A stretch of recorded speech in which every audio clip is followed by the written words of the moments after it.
तक हो जाए। बालक गौरव सौरभ, बेटा एक ब्लस्ट भूमि के पीछे भाई से मत लड़ना। यदि भाई लेना चाहे तुम दे देना, पर धीरे से उसके कान में इतना जरूर कह देना, भैया तुम ये भूमि ले लो, लेकिन भैया और चाहिए मैं और कमा के दे सकता हूं, लेकिन मेरा भाई, तुम भाई कहना बंद मत करना।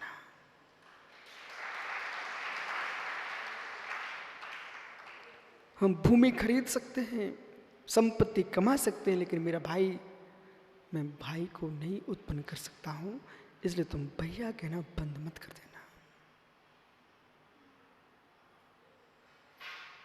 चाहे माता पिता के भाई हों, चाहे गुरु भाई हों,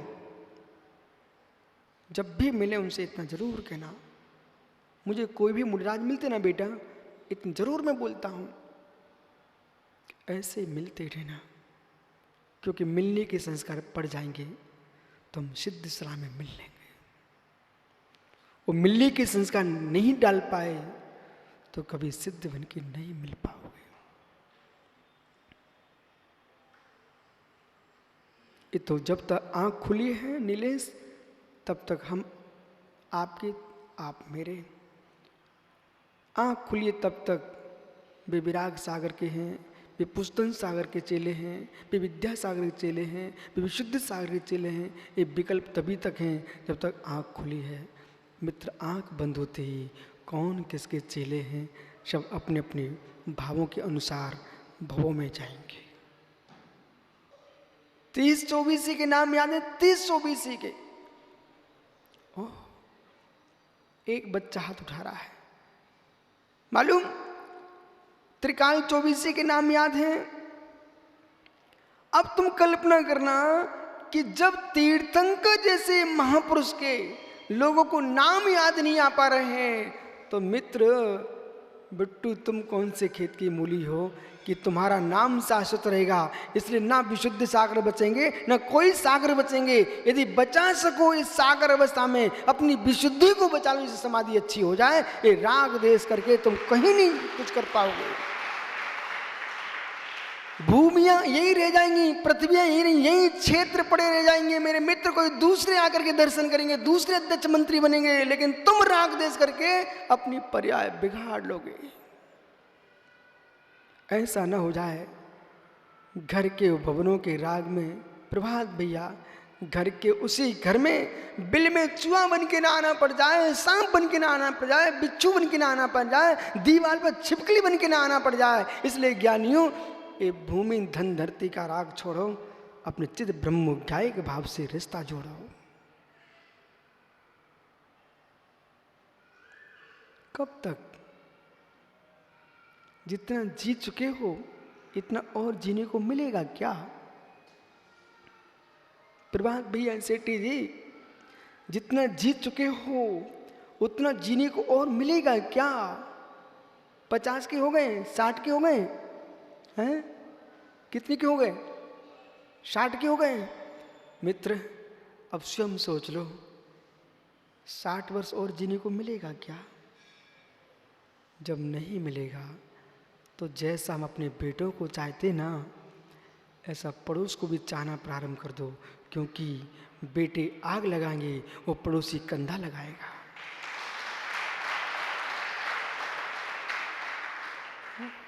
ज्यादा कुछ कहो तो ताली बजा लो महाराज जी, पर सत्य नहीं कह रहा हूं क्या पदमचंद जी, झांझरी जी?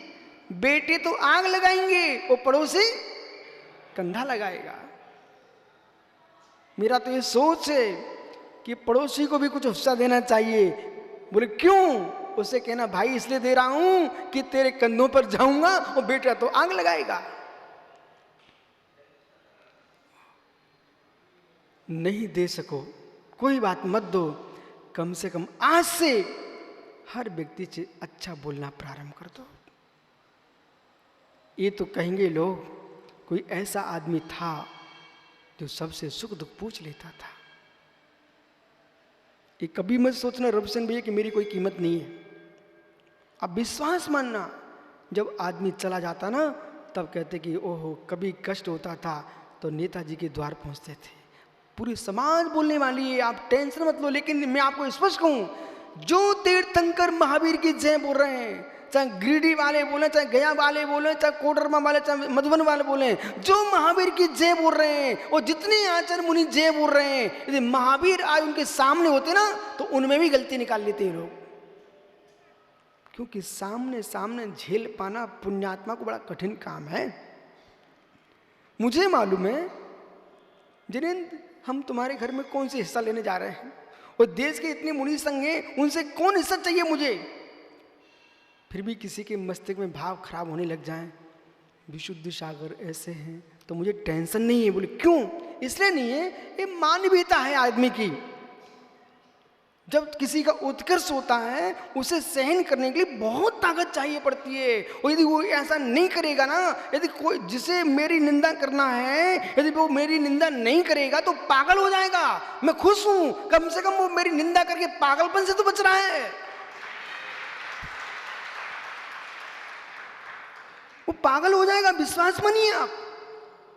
हर एक आदमी की मानव की एक निकृष्ट सोच है, जबकि सत्य है अड़ू अड़ू, बोलो ना, अड़ू अड़ू स्वाधीन है।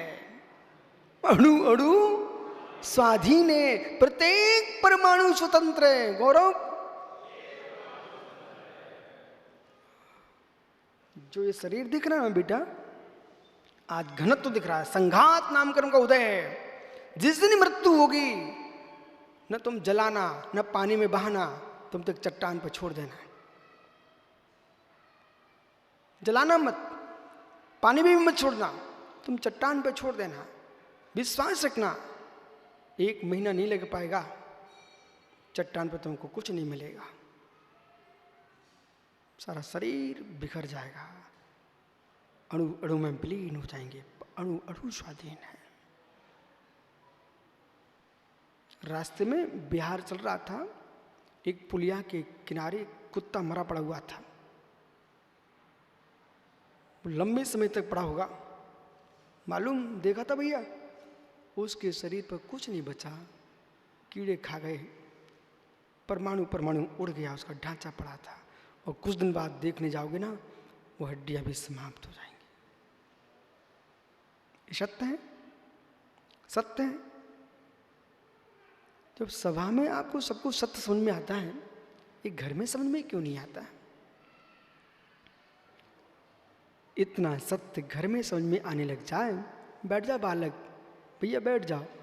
सत्येंद्र दादा, जितना आदमी को धर्म सभा में समझ में आता है, उतना आदमी को अपने घर में समझ में आने लग जाए, तो मित्र उसका घर ही जिनालय बन जाए। कम से कम इन ग्रस्तों को समझ में नहीं आता, कोई टेंशन नहीं है। जो अरहंत जिनालय की मुद्रा को धारण किए हैं, उन योगियों को ही समझ में आ जाए किसके प्रति राज, किसका देश, किसके नगर हुए, किसके राज्य हुए। मित्र, हम लोग ग्वालियर के गोपाचल के पास रहे हैं।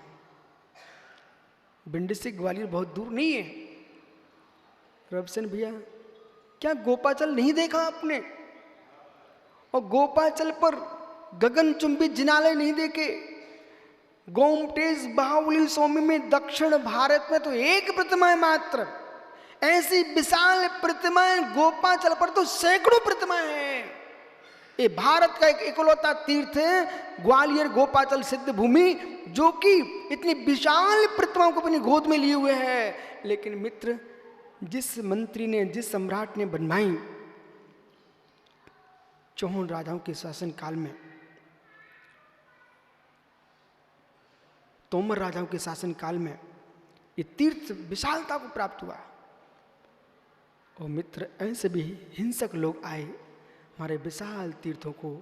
औरंगजेब जैसा क्रूर परिणामी भी आया, उसने प्रतिमा को तोड़ दिया। मित्र, अब तुम कितने बड़े मंदिर बनवा लो, तो मुझे डर लगने लग गया है कि पहले एक औरंगजेब था, उसने मंदिर तोड़े, अब तो घर घर में औरंगजेब तैयार हो रहे हैं। तुम बना जाओगे, तुम वास्तु के नाम पर मुनिराज तोड़वा देंगे। रवसेन ऐसे खड़े देखते रहेंगे। कुछ नहीं कर पाएंगे आप। जब करोड़ों सामने फेंके जाएंगे और लोग उन एक एक बोलेंगे तुम कुछ नहीं कर पाओगे। मुझे दुख है, ये ईर्ष्या नहीं बोल रही है, दुख बोल रहा है कि इतना पुण्य तुम्हारा तेज है, भूमि लेकर के नए मंदिर खड़े कर सकते हो, पुराने तोड़ने की आवश्यकता क्या है? पुराने तोड़ने की आवश्यकता क्या है? इतिहास तुम कितने ही बदल दो मेरे मित्र, जिसने गोपाचल तोड़ा था वो भी नहीं बचा। जिसने गोपाचल तोड़ा था वो तो नहीं बचा, लेकिन गोपाचल के खंडर अभी तक कह रहे हैं जिन शासन जयवंत है। गोपाचल का इतिहास कह रहा है। पत्थर की बावड़ी में जाके देखो, आहा, पीछे भी किले के अंदर जाके देखो, क्या विशाल जिनी प्रतिमाएं हैं। मां त्रिशला की मूर्ति भारत में इकलौती है जो गोपाचल पर है, इतनी बड़ी। पंडित रईदु कवि पुष्दंत जैसे बड़े बड़े धुरंधर कवियों ने इस गोपाचल पर बैठ करके साहित्य लिखा है। तदा सत्येंद्र जी श्वास निकलने के पहले घर में खाने को दाना भी ना हो तब भी इतना पैसा सुरक्षित रखना, एक श्री जी विराजमान करके जाना। अब का गुरु जी क्यों, इतनी मूर्तियां तो हैं। मित्र, तुमको इतनी मूर्तियां दिख रही हैं, हजारों तोड़ने वालों के सामने ये मूर्तियां इतनी बहुत नहीं है।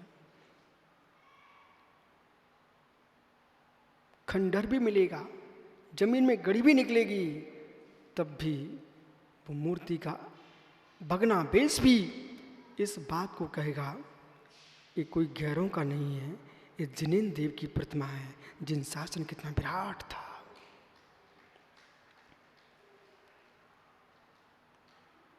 आपके सिंधिया जी के महल के सामने हमारा विशाल जिन मंदिर है।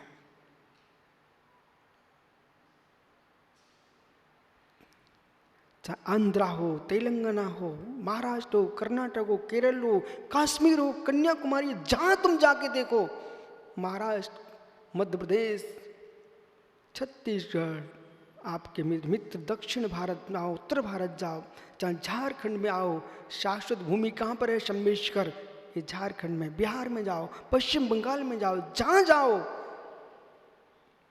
वे खंडर कह रहे हैं। मुझे खंडर मत समझो, हम अतीत की गाथा गा रहे हैं।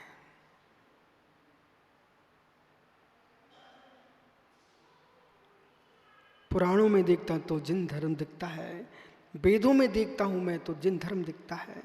वेदों में ऋचाएं ऋषभ देव की ऋचाएं लिखी हुई रखी है।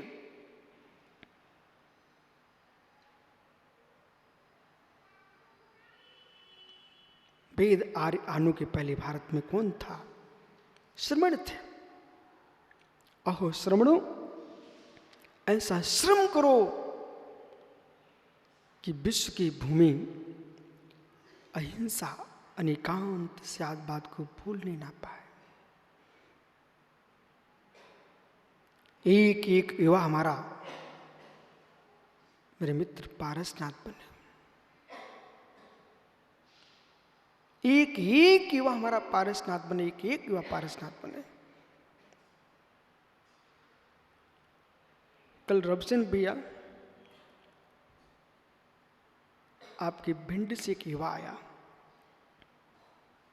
शाम के प्रवचन के बाद जब पुष्दंत भगवान के मैं दर्शन करने गया तो मानस स्तंभ के सामने कहता, गुरु जी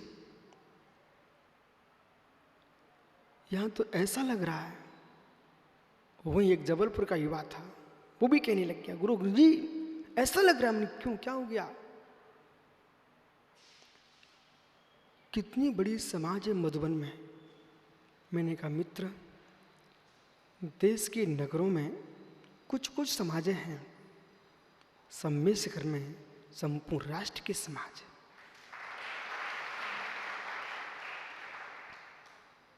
वो मालूम प्रश्न क्यों कर रहा था? बोले मैंने बहुत कोशिश की, मंत्री पुत्र था आपका, मंत्री पुत्र, समझ गए ना आप? आपके चैत्यालय मंदिर का मंत्री पुत्र था। वो कह रहा तो बोले महाराज जी क्या किए हैं, यहाँ पर कितनी समाज है। उसने प्रवचन का भवन देखा भरा हुआ, वो कहने लगा ये कौन सा मंत्र पढ़ते आप, ये श्रावक कहाँ से आए, सभा कहाँ से भर गई एकदम अचानक। कि बेटा ये मंत्रों से सभा नहीं भरी हुई है, ये माँ जिनवाणी की आंचल से सभा भरी हुई है।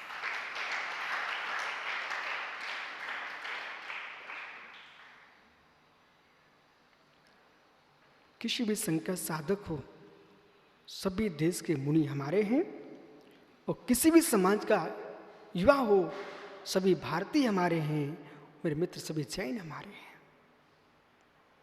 तुम मनुष्यों को अपना कहते हो, हम तो एक इंद्रिय से लेकर के 5 इंद्रिय तक के जीव सब हमारे हैं। जिनसे हम दूरियां बना के देख रहे हैं, जिन्हें आज हम पहचान नहीं पा रहे हैं, बेटा पीयूष समझ, कभी एकाकी मत जीवन जीना। मैं फिर से कह रहा हूं, जिन्हें हम समझ नहीं पा रहे हैं, जिन्हें हम अंकुर जान नहीं पा रहे हैं, मेरे मित्र, मधुबन के भगवान चंद्रपुर स्वामी जिनालय के चारों ओर बगीचा है, और जितनी मधुबन सब में शिखर में वृक्षावली है, बेटा इन्हें भी पहचान लो, इन्हें भी समझ लो। उन्हें मैं समझ नहीं पा रहा हूं, यानी तुम नहीं समझ पा रहे हो, जिस वृक्ष की तुमने डाल तोड़ करके दांतों की थी शीतल नाले पर बैठ करके, और जितना पानी तुमने प्रयोग किया था, उन पानी की बूंदों में जो जीव थे, और जिस डाली को तुमने तोड़ के दांतों की थी, बेटा जिस तुम सिद्ध बनोगे वो कहीं बेही जीव मनुष्य बन गए और तुमसे पहले सिद्ध बन गए, तो तुमको वहां केवल ज्ञान में झलकेंगे। और जिसके हमने कभी डाल तोड़ करके दांतों की थी, ये तो हमारे में बना सिद्ध बगल में बैठा हुआ है। कभी देखा जो तुम्हारे साथ विद्यार्थी छात्र पड़े हुए थे, बरसों बरसों तुम्हारा मिलन नहीं हुआ, वो अचानक किसी बड़ी गोष्ठी में वो भी विद्वान बन के आए, तुम भी विद्वान बन के बैठे, और जैसे पीछे मुड़ के देखा, आप बोले हाँ, जब आपने मुझे अभागा मान के छोड़ दिया था, तब मैं लगा रहा यहाँ तक पहुँच गया। सत्येंद्र दादा, कोई धक्का भी मार देना, तुम उसको जय जिनेंद्र कर लेना, जय जिनेंद्र कर लेना।